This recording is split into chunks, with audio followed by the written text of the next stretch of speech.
What's up, y'all? So this is the sound comparison between the Motion Sound Pro 145 and the Leslie Studio 12. I almost didn't post this. I recorded everything about 3 weeks ago, and I just kind of lost track of time. I got bogged down with gigs and other projects and stuff, and I don't have the Motion Sound anymore. I returned it to the place I was renting it from, so I can't redo this audio, but I feel like the audio turned out. I'm not a sound engineer. I don't know what the hell I'm doing when it comes to recording. I tried to mic these amps exactly the same way. I used exactly the same, the same gain settings, the same filters and everything. I positioned the mic exactly the same, and I just feel like the recordings just didn't come out very good. But because the common denominator is the amps, I think you can still use this to kind of gain a halfway decent understanding of what the two amps sound like side by side. Just keep in mind that they sound probably a lot better in real. Both of them sound a lot better in real life than they do on this recording. But I think one thing that you're going to hear is that the Studio 12, the high end of the Studio 12, sounds way better. Just the fidelity of it. I'll pull out the drawbars at certain points of the audio clip, and the high end just sounds so much better. And versus the bass end, the low end of the 145 is way stronger, and you'll hear that in the bass microphone really like clips pretty bad and distorts pretty bad on the 145, and it doesn't distort and clip so bad on the Studio 12.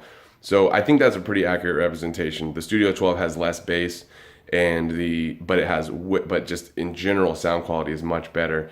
The Motion Sound has a much stronger bass, but the sound just doesn't ring through quite as well. It doesn't sound as nice.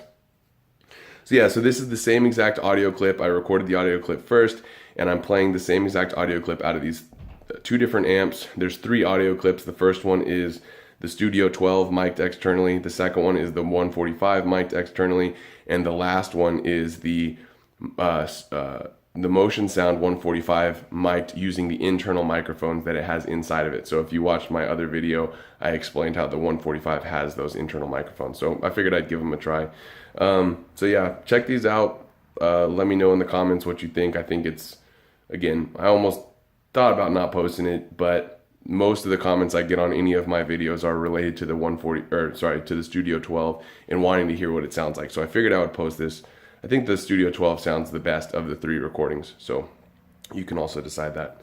One last thing I'll say is another way you can hear the Studio 12 is if you go another video on my channel, which is the video that is the In Memory of Elizabeth Reed keyboard solo that I take. It's from a band that I play with. It's a live recording. If you check that out, I'm playing through the Studio 12 in that recording, so you can hear how that sounds in a live setting.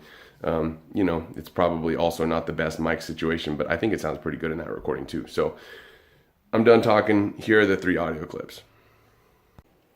I'm going to start the recording off full drawbars for the first 3. I'm going to put the chorus on C3. I'm going to have percussion, soft, fast is selected, and then the third is selected. And other than that, I'm actually going to turn the reverb all the way off, so there's no reverb. It's literally just this, and then somewhere throughout the recording, I'm going to kind of increase some of the highs and the lows, and then I'm going to be changing the speed of the Leslie on certain chords, just so you can kind of hear that. So.